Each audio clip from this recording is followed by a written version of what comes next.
job here because he looked deeply distressed, shoulders slumping when the Thundercloud Shaman met with the counterspell, the Sage's Dowsing. And it could be that he had makeshift mannequin in play. Thank you so much. And there we are. Yes, all right. That's Scott Johns. There's a reason he top 8'd so many Pro Tours. Yeah, there really is. And he says, I swear I'm behind the other guy. Oh, and he really is. Look at that.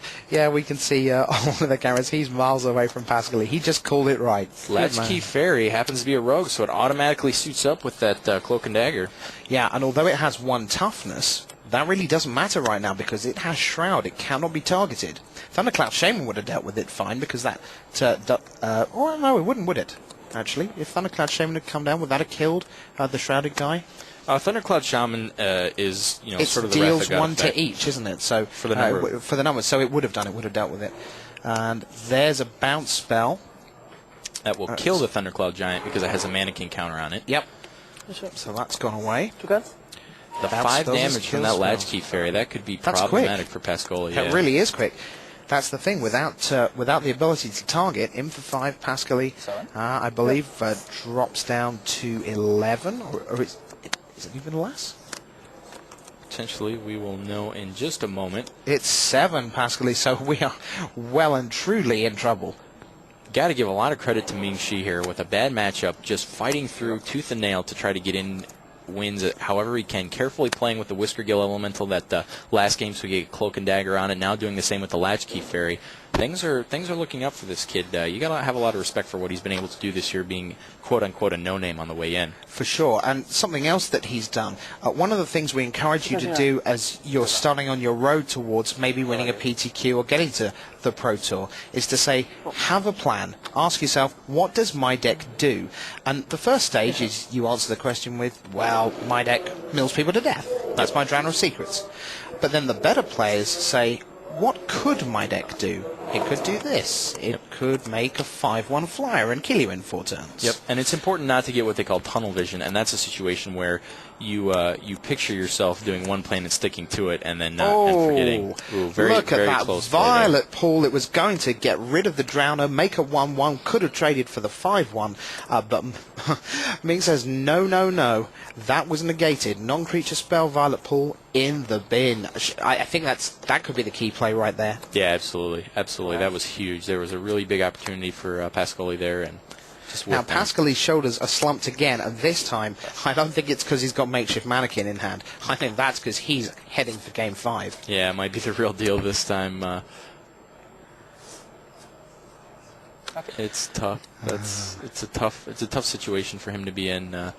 Especially as you go into Game 5 in this situation, you felt like you were up. You were up 2 games to 0. All the momentum's been taken from your sails. And so far in the 2 games that he's lost, it seems like Mingi has just had an answer or a solution to every single thing that he's tried to do. So there it is. 2 games apiece. Momentum is definitely in the Chinese players' court. But of course, we play the games. We don't just assume. So we got 1 more game to go. And let's not forget that when we started the match, we had Pascaly as favourite. He went 2-0 up. That's what we expected to happen. And what he must remember is that that's what he expected to happen. Yep. At least one hopes. I mean, of course, where you have the real danger is less about seeing the last couple of games going badly for you. It's if he goes into the match thinking that that's what's going to happen. Because there's nothing more dangerous than actually fulfilling your own worst expectations. Because humans are very good at that. Yep. So, Pascaly now, there we are, he takes his glasses off, gives his face a rub, it's almost like the Saito slap. Face slap, I was just going to say, yeah. Tomorrow Saito, not the best weekend. If we carry on down the standings, see if we can pick out some big names for you before we head in to the final match of the semi-finals. Robert van Meijdenvoorde of the Netherlands finished 35th. Julio Barra, top 8 from Valencia, 37th. Johan Sadekpo had quite a decent time from Sweden, 28 points, made him finish 39th. Shuhei Nakamura, who was the leader of the Player of the Year race coming in, he finished in 41st place from Japan. Gab Nassif was in the 40s, as was Roger Martin of the Netherlands. He was well in contention, fell away right at the end. and now we're heading towards the 50s. In 50th place, Nikolai Podovin. Although not a great weekend, still, you know, pretty decent. He was in the money. And Podovin is someone who has great mental strength. Yeah. Last year, saw in this kind of situation, if he's in Pascoli's chair, he's thinking, Ming, you're very, very lucky to have won 2 games, but we play best of 5 and you're going home. Yep. And he is a real tough opponent, Nikolai Podovin of Russia. Into the 60s, the biggest name there would be Rasmus Seebast of Denmark. 60th place, Kazuya Midamura, right next to Frank Karsten. And Melissa de Tore in the money in 62nd. Interesting story. Of course, Melissa de Tore was the first woman to cash in a traditional payout at Pro Tour Valencia. But there is also a second woman playing this weekend. Reina Magica was her name. Crazy name for being in a Magic You made that up, right? No, absolutely for real. Kelly Diggs, the copy editor for us here at MagicTheGathering.com, and I were talking about it. Perfect name for the game, and she's actually a woman purportedly from Finland. Okay, fair enough. So 63rd, Ray Sato, 64th, Quentin Martin from England, and in 65th, sneaking into the money, John Stoltzman of the United States. So no Netterstrom from Denmark, it's no cash for you.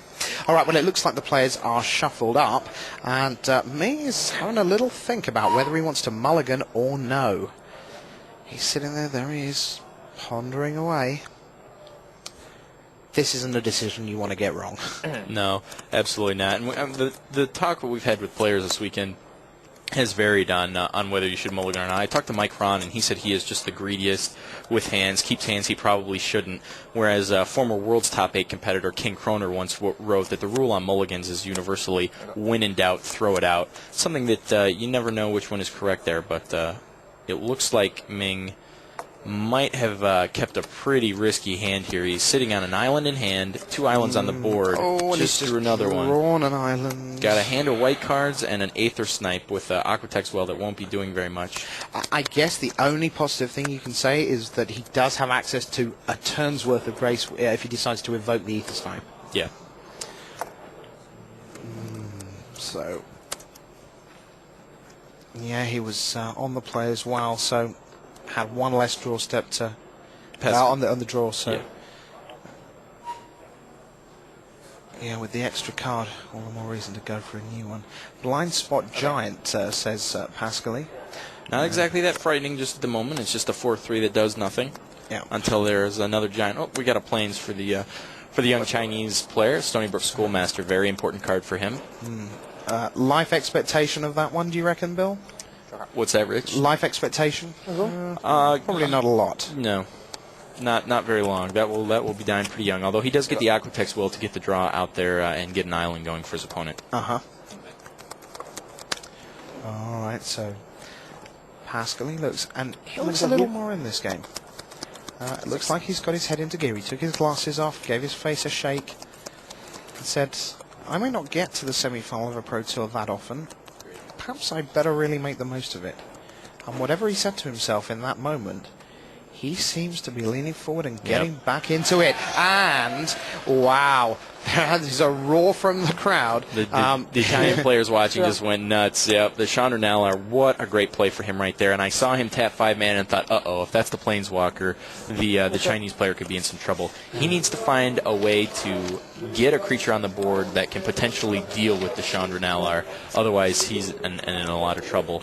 So Chandron Alar starts at 6. For +1, it's a damage to a player. -X, it's X to target creature. -8, it's 10 to the player and all their guys. Has seen some constructive play at States this year. Brandon Shio, who got 11th here, won with it in Des Moines, Iowa, and I believe a Nebraska player won with it as well. How many times have you mentioned Iowa so far? I only mention it when it's relevant. Oh, okay. I believe you. Hey, look, it's a swamp. They've got swamps in Iowa. Sorry, it's easy to talk about Iowa when you're talking about Magic. It's just the UK we're struggling to come up with a reason to bring up while discussing the game. Touche. All right, so Pascali. Buying himself some time, Ming-Chi evoked the Aether Snipe to get the Chandron out there. Nope, there's the giant that he needed to get the 4-3 active. Yep. Thinking about his play. And in he comes. Good. And the Italian's getting pretty voluble out there, as Yeah. Italians are wont to do. Led by Anthony De Rosa and some of Pascoli's friends. Yeah, now I've got to tell you that I have a little